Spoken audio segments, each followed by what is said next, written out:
시작하겠습니다. 지난 번까지 해서 이제 인공지능에 대한 전체적인 로드맵하고 그다음에 역사에 대해서 설명을 했습니다. 이번 주부터는 이제 파트 2잖아요. 파트 2. 이제 인공지능을 구성하는 핵심 기술들에 대해서 설명하는 부분이 되겠습니다. 전체적으로 보면 제가 생각할 때는 가장 중요한 부분이 아닌가 그렇게 생각합니다. 그래서 내용을 보면 이제 뭐 지식 표현과 추론, 오토마톤과 인공생명, 그다음에 탐색 최적화, 함수 최적화. 요런 순서로 발전을 했죠. 요런 순서로 발전을 해왔습니다. 그래서 설명을 하도록 하겠습니다. 그래서 이제 처음에 지식 표현과 추론에 대해서 설명하겠습니다. 지식 표현과 추론은요, 우리가 앞에서 배웠던 요 로드맵으로 보시게 되면 지금 우리가 하는 게 인공지능의 발전 부분이거든요. 이쪽에서 보면 지식 표현과 추론 보이시죠? 이 부분에 대한 것입니다. 그래서 이 부분에 대한 것, 지식 표현과 추론은 뭐냐면요. 인공지능이라는 게 인간의 지식을, 그러니까 컴퓨터가 인간과 같이 움직이도록 해야 되는 거잖아요. 그러다 보니까 이제 인간의 지식을 갖다 컴퓨터가 알아야 되는 거잖아요. 그래서 지식을 정의하고 그것들을 컴퓨터가 이해할 수 있도록 어떻게 표현할 것이냐라는 것. 그런 방법으로 이제 개발된 것들이 규칙, 프레임, 논리, 의미명, 스크립트, 그리고 추가적으로 온톨로지가 있고요. 최근에는 이제 함수에 의한 지식 표현들이 많이 쓰이죠. 이게 이제 딥러닝을 포함한 것들이 여기에 포함된다고 볼 수 있고요. 그 외에 이제 불확실한 정확하지 않은 지식을 어떻게 표현할 것이냐, 뭐 이런 것들도 얘기가 될 수 있겠죠. 그것이 여기에 불확실한 지식 표현이 나오고, 마지막으로 이제 이것들을 이용해서 만들어진 어떤 사례로서 규칙 기반 시스템 또는 전문가 시스템이라고도 합니다. 그거에 대해서 간단하게 설명하도록 하겠습니다. 지식은 이제 인간이 가진 지식은 이제 데이터, 정보, 지식, 지혜로 나눌 수가 있습니다. 보시면 데이터는 그냥 관측되어지거나 뭐 수집된 자료들을 말하는 것이고요. 이 데이터가 필요한 시기에 딱 제공될 수 있으면 그거를 정보라고 합니다. 그래서 데이터와 정보는 필요한 시기에 얻은 데이터를 말한다. 그래서 타이밍이다라고 표현합니다. 그리고 이제 지식은 우리가 필요한 시기에 얻은 데이터, 정보에다가 경험이 추가된 것을 갖다가 지식이라고 합니다. 예를 들면 이런 거죠. 뭐 과장이 짜증을 낼 때는 아무 말 하지 않는 게 낫다. 뭐 이런 것들을 경험에 의해서 나오는 거잖아요. 지식이라고 하죠. 그리고 지혜는 그 지식을 아주 유용하게 사용하는 경우에 그 지혜가 됩니다. 그래서 예를 들면 과장이 짜증을 낼 때는 아무나 가만히 있는 게 낫다라는 거는 지식이고요. 그거 갖다가 오늘 과장이 짜증을 내요. 근데 그걸 써먹는 거죠. 아무 가만히 있어요. 그거 뭐라 그래요? 지혜가 되는 거죠. 이해가 되셨죠? 그래서 데이터, 정보, 지식, 지혜는 이제 구분을 하실 필요가 있고요. 그래서 여기서 앞으로 표현하게 될 지식의 표현 방법, 컴퓨터에서 표현하고자 하는 지식은 뭐냐면 데이터와 정보와 지식을 합친 거다라고 보시면 될 것 같습니다. 그래서 이거를 표현하는 방식은 뭐가 있냐면 말씀드린 것처럼 규칙, 프레임, 논리, 의미망, 스크립트가 있고요. 그 다음에 이것들을 위해서 이것들에 사용되는 단어들을 정의하기 위한 온톨로지가 있고요. 그 다음에 수치적으로 표현하는 것이 있습니다. 그 다음에 이 온톨로지 끝나는데 그 다음에 나오는 게 수치적 함수죠. 그 다음에 이제 불확실한 표현, 이렇게 설명을 이렇게 하도록 하겠습니다. 이해하셨죠? 그래서 맨 먼저 규칙에 대해서 하겠습니다. 규칙은 이제 룰이라고 하는 거고요. 무엇이면 무엇이다, 무엇하면 무엇한다와 같은 조건적 지식을 포함한 것이라서 이거는 if then 같은 걸로 표현할 수가 있습니다. 그래서 이걸 조건부와 결론부로 나눠준다고 하는데, 예를 들면 뭐 여러 가지가 있죠. 연료통이 비면 차가 멈춘다. 뭐 이거 인과관계라고 하죠. 그래서 이런 이 규칙에 따라서 인과관계, 추천관계, 지시관계, 전략관계 여러 관계가 있습니다. 중요한 건 아니고요. 분리해 볼 수 있다는 거고요. 그러니까 어쨌든 인간이 가진 지식 중에서 이런 것들, 여름철이고 날씨가 흐리면 우산을 가지고 간다랄지, 요런 지식들을 표현하는 방법의 하나로 규칙이라는 게 만들어졌다. 이거 볼 수 있습니다. 그래서 이런 규칙은요, 보신 것처럼 프로그램 언어로 쉽게 표현될 수 있어요. 한데, 재밌는 건, 이거를 얻기가 힘들어요. 그러니까 실제 인간이 갖고 있는 지식을 갖다가 이렇게, 너 뭐 알고 있니? 아는 거 내놔봐. 그러면 말하기 힘들죠. 알고 있는데 그 인지를 못 하는 거죠. 그래서 좀 얻기가 어려운 문제가 좀 있고요. 그래서 이 규칙 같은 걸 이용해서 만들어진 것들이 전문가 시스템이라고 해서 요즘도 많이 사용합니다. 전문가 시스템 같은 것들을 쌓이신다 해서 전문가 시스템의 대표적인 경우로 마이신이라고 하는 뭐 여러 가지가 있죠. 그중에 마이신이 대표적인 전문가 시스템이다 이렇게 아시면 될 것 같습니다. 이해하셨죠? 그러니까 규칙은 무엇이면 무엇이다 뭐 이렇게 되는 것들을 말하는 겁니다. 네, 프레임이라는 거 있습니다. 앞에 목차대로 설명하는 겁니다. 프레임이라는 거는요, 뭐가 있냐면, 지식을 갖다가, 특정 지식을 슬롯의 집합으로 표현하는 거예요. 슬롯이라는 것은 집합이다. 그 슬롯은 이제 슬롯 이름과 슬롯 값으로 표현할 수 있다. 그래서 지식을 표현할 때 보면, 부류를 나타내는 게 클래스고요. 이 부류에 속하는 특정한 것을 나타내는 게 인스턴스다라고 합니다. 그래서 뭐 이렇게 이렇게 하니까 되게 어려워 보이잖아요. 별건 아니고 갖다 이렇게 보시면 돼요. 프레임이 있고요. 프레임이 있고 프레임은 두 가지가 있는 거예요.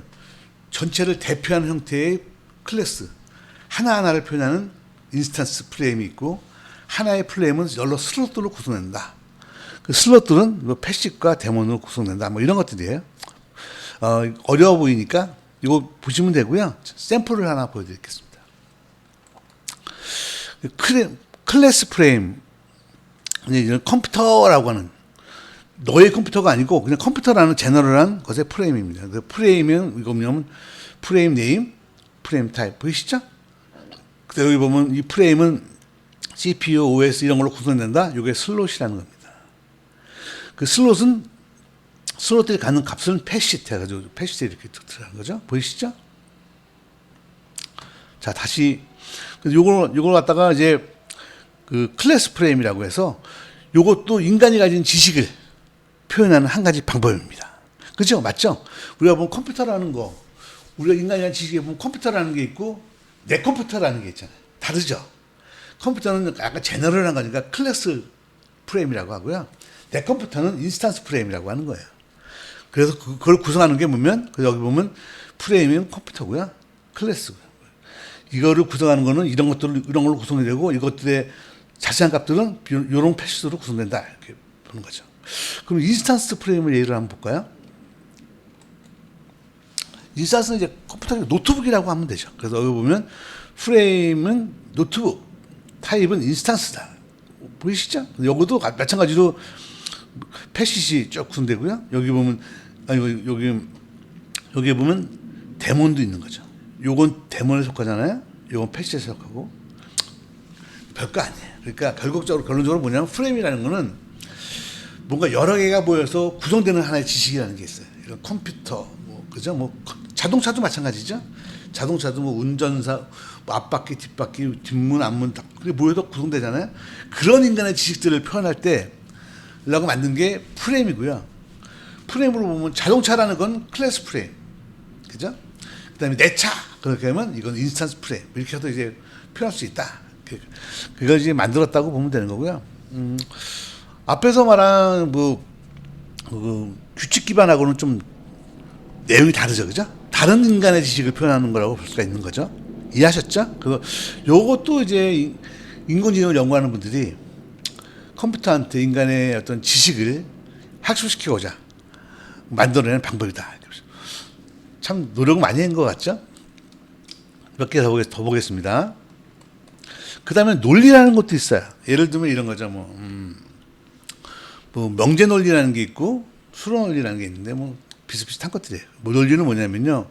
말로 표현된 문장에 대한 타당성을 추론하기 위해서 문장을 갖다가 기호로 표현해요. 기호를 사용해서 문장을 표현하고 이 기호의 주작을 통해서 문장의 참고지수를 파악하는 거죠. 예를 들어 볼까요?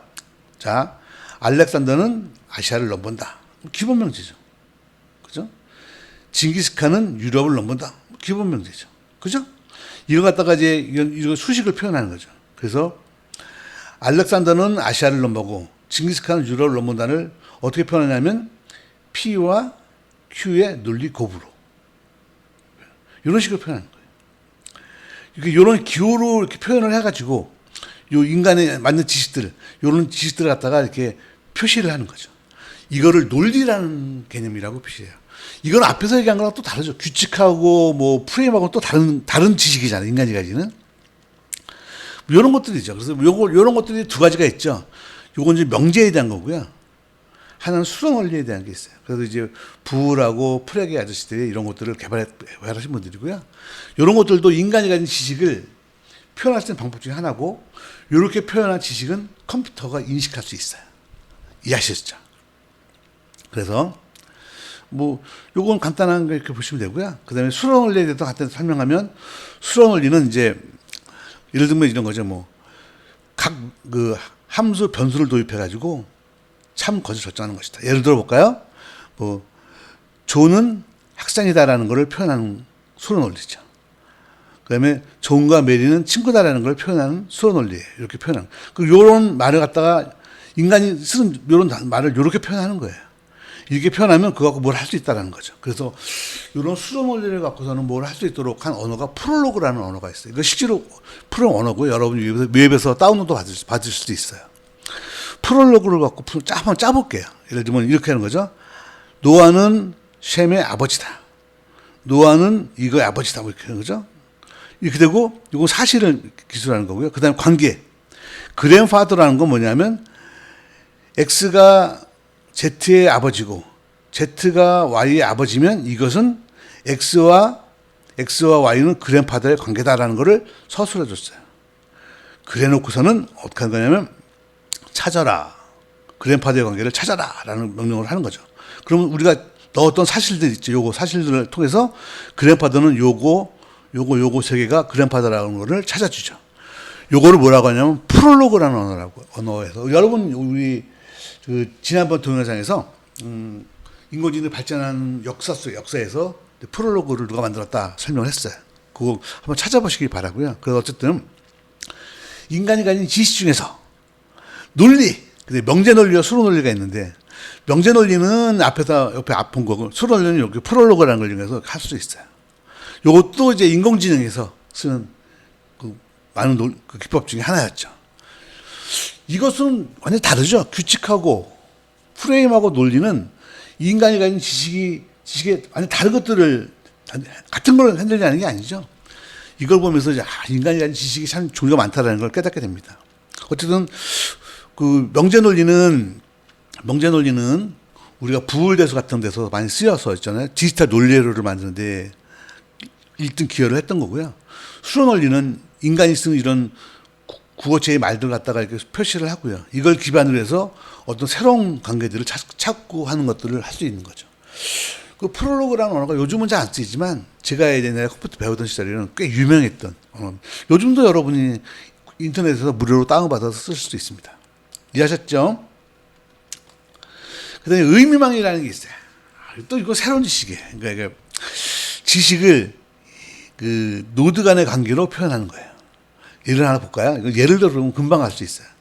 이제 사람 1이 사람 2에게 사물 1을 선물로 주었다. 이런 거를 표시하려면 의미망에서 어떻게 표현하냐면 사람 1이 공여자, 사람 2에게 사물 1을 선물로 주었다. 증여했다. 공여자, 수여자, 선물. 이렇게 표현. 그럼 요 점으로 된 사각형은 이 의미를 보면 요 의미를 알 수가 있죠. 그쵸? 요거는 인간이 인식할 수 있는 지식. 요런 지식을 컴퓨터가 인식할 수 있도록 이렇게 바꾸는 거죠. 또는 사람 2는 사물 1을 소유한다. 그러면 사람 2는 사물 1을 소유, 대상. 보이시죠? 이런 식으로 표현하는 걸 갖다 뭐라 하냐면 의미망이다. 시멘틱 네트워크이다라고 표현해요. 웹 기술 중에서도 보면 웹이 있고 시멘틱 웹이 있잖아요. 시멘틱이 의미 있는 웹이다 그런 뜻이죠. 뭐 나중에 언젠가 뭐 시멘틱 웹은 또 요즘은 나름대로 또 의미 있으니까 한번 찾아보셔도 괜찮고. 어쨌든 시멘틱 네트워크, 의미망이라는 의미는 요런 인간이 가진 요런 지식들을 요렇게 표현하는 걸 말하는 거예요. 이해하셨죠? 어렵지 않죠? 스크립트가 또 있어요. 스크립트는 뭐냐면요. 스크립트는 어떤 발전하는 고정된 게 아니고 순차적으로 발전하는 인간의 지식이 있어요. 그런 것들을 표현할 때 쓰는 방법이에요. 예를 들면 주문을 받는 것, 그러면 입장, 주문, 식사, 퇴장하는 이런 어떤 일련의 과정들에 대한 이런 지식들 있죠. 밴딩 머신, 자판기 같은 거 할 때 동전 넣고 금액이 500원 되면 초콜릿 버튼 누르고 콜라 찾고 이런 과정 있죠. 이런 과정에 대한 지식들. 이것들은 표현할 방법이 없죠. 지금까지 우리가 배운 걸로 보면 표현할 방법이 없죠. 이런 걸 표현하기 위해서 만든 게 스크립트라는 거예요. 스크립트라는 방법이 또 표현했어요. 나와서 이런 식으로 요거는 이제 패스트푸드 시장에서 주문하는 것에 대한 인간의 지식이지만 밴딩 머신, 자판기에서 콜라를 뽑는 것에 관한 인간의 뽑는 데 관련된 인간의 지식도 이렇게 표현할 수가 있는 거죠. 이해하셨죠? 아니, 너무 깊게 이해하실 필요 없어요. 인공지능을 하면서 인공지능 연구하던 분들이 인간의 지식을 컴퓨터한테 이식하도록 만들기 위해서 인간의 지식을 어떻게 표현할 수 있을까를 연구했던 다양한 사례를 보여주는 거다. 이렇게 생각하시면 될 것 같아요. 그리고 이제 그 다음에 온톨로지가 나왔어요. 온톨로지는 뭐냐면요. 이런 거예요. 인간이 쓰는 지식 중에서 보면 이런 게 있어요. 파리 그러면요.